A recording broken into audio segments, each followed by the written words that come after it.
sesuatu hal yang kita ragukan, apakah ini hukumnya halal, apakah ini hukumnya haram, apakah ini hukumnya sunnah, atau umpamanya makruh dan segala macam. Artinya sesuatu hal yang subhan, maka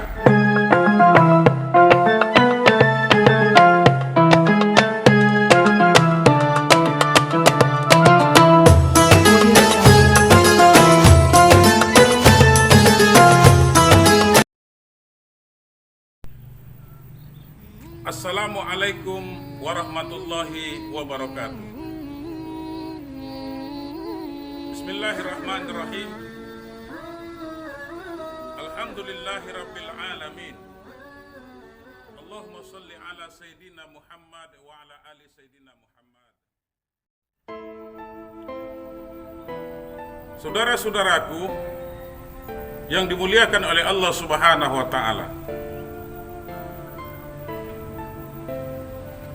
marilah sama-sama kita untuk selalu meningkatkan rasa kesyukuran kita kepada Allah Subhanahu wa ta'ala dengan berbagai nikmat yang telah Allah berikan kepada kita, sehingga sampai pada saat ini kita masih diberikan kesempatan untuk melaksanakan berbagai macam aktivitas ubudiyah kita kepada Allah Subhanahu wa ta'ala, terutama pada bulan suci Ramadan tahun 1443 Hijriah ini.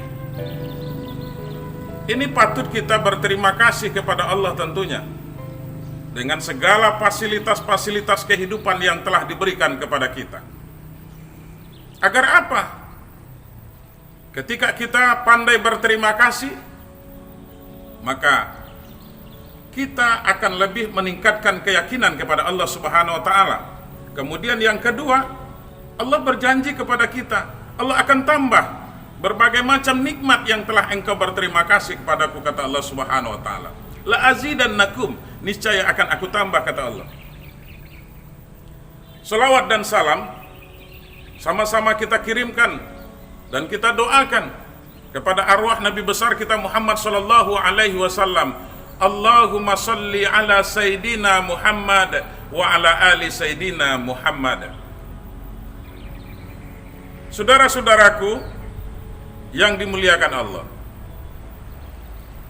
pada pertemuan yang telah lalu, ketika pelaksanaan ibadah puasa kita lakukan yang bertujuan untuk memperoleh predikat ketakwaan kepada Allah Subhanahu wa ta'ala, di dalam kalimat takwa ada 4 huruf yang harus kita coba menggali. Apa itu? Yang pertama adalah ta.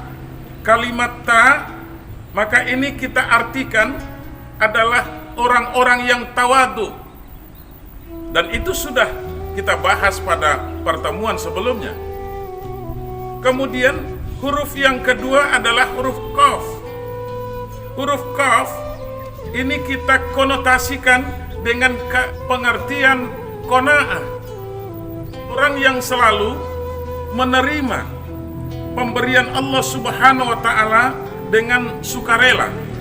Kemudian maka huruf yang ketiga itu adalah huruf waw. Apa itu? Wara. Kalimat wara itu diambil dari kata wari'a yari'u war'an, yang secara lugawi ini berarti adalah memegang.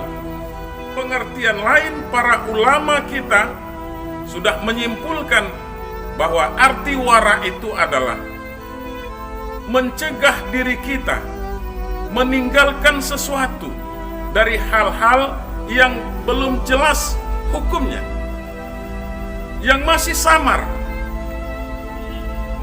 Kalau dalam bahasa agama mungkin akan kita pakai dengan kalimat subhat, yang meragukan sesuatu hal yang kita ragukan, apakah ini hukumnya halal, apakah ini hukumnya haram, apakah ini hukumnya sunnah, atau umpamanya makruh dan segala macam. Artinya sesuatu hal yang subhat, maka ini harus kita tinggalkan. Kenapa demikian? Karena sesungguhnya orang yang wara adalah orang yang meninggalkan sesuatu hal yang belum jelas hukumnya ditentukan oleh Allah Subhanahu wa Ta'ala. Saudara-saudaraku sekalian, kemudian Sufyan Tsauri pernah mengatakan, apa kata beliau? Saya tidak pernah melihat sesuatu hal yang lebih mudah daripada meninggalkan sesuatu hal yang belum jelas hukumnya. Artinya, saya tidak pernah melihat sesuatu hal yang semudah dengan melakukan hal yang wara. Artinya apa di sini? Saudara-saudaraku sekalian yang berbahagia, berarti untuk mengamalkan sifat wara ini bukanlah sesuatu hal yang sulit. Kenapa? Karena kalau yang haram, jelas keharamannya kita tinggalkan. Kalau umpamanya yang makruh, jelas makruhnya kita tinggalkan. Belum tentu hukumnya. Maka yang subhat itu menurut para ulama sesuatu hal yang akan mendekatkan diri kita kepada jurang keharaman. Nah, oleh karena itu tinggalkan yang meragukan dalam kehidupan kita. Saudara-saudaraku sekalian, Syekhul Islam Ibnu Taimiyah mengatakan, kalau umpamanya masalah yang wajib dengan yang haram, maka tidak diperlukan wara. Kenapa? Karena sudah jelas. Sesuatu hal yang sudah haram sudah jelas, maka di situ tidak dibutuhkan wara dan zuhud di situ. Suatu hal yang belum jelas umpamanya, maka disitulah maka dibutuhkan yang wara. Kalau sudah jelas dia keharamannya, itu tidak perlu butuh wara di situ. Karena apa? Karena kita diperintahkan untuk berintisalul awamir wajitnabun nawahi, menjunjung tinggi perintah Allah dan meninggalkan yang dilarang oleh Allah Subhanahu wa Ta'ala. Saudara-saudaraku sekalian, dalam suatu riwayat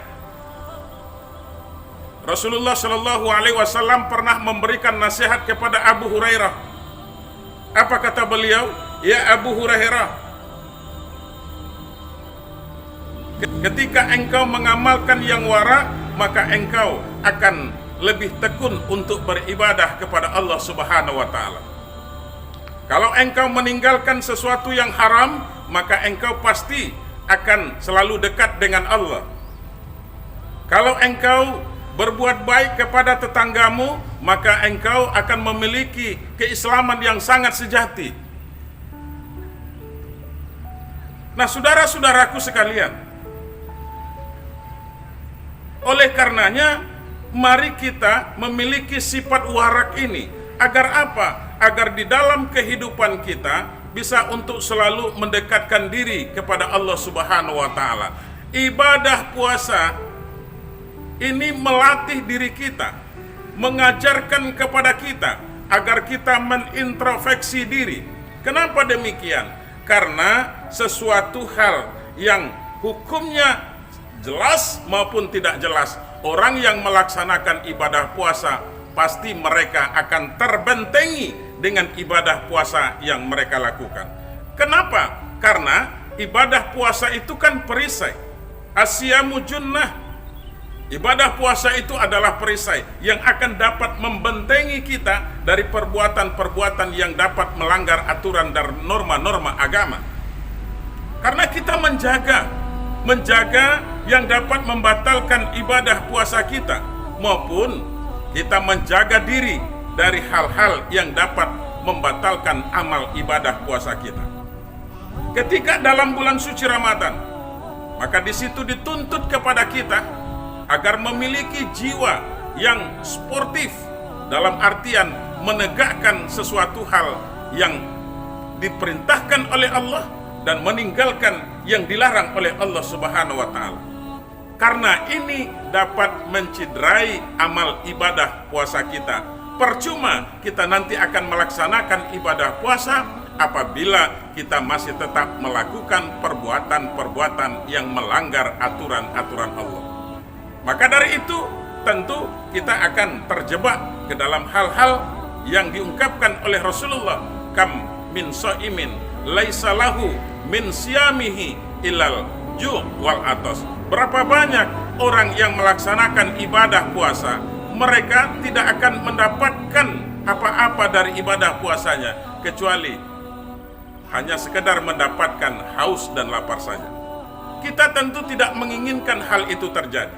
Maka dengan ibadah puasa ini kita akan diajarkan bagaimana kita memiliki sifat-sifat kewaraan. Kita bisa mencegah diri dari hal-hal yang diharamkan oleh Allah Subhanahu wa taala.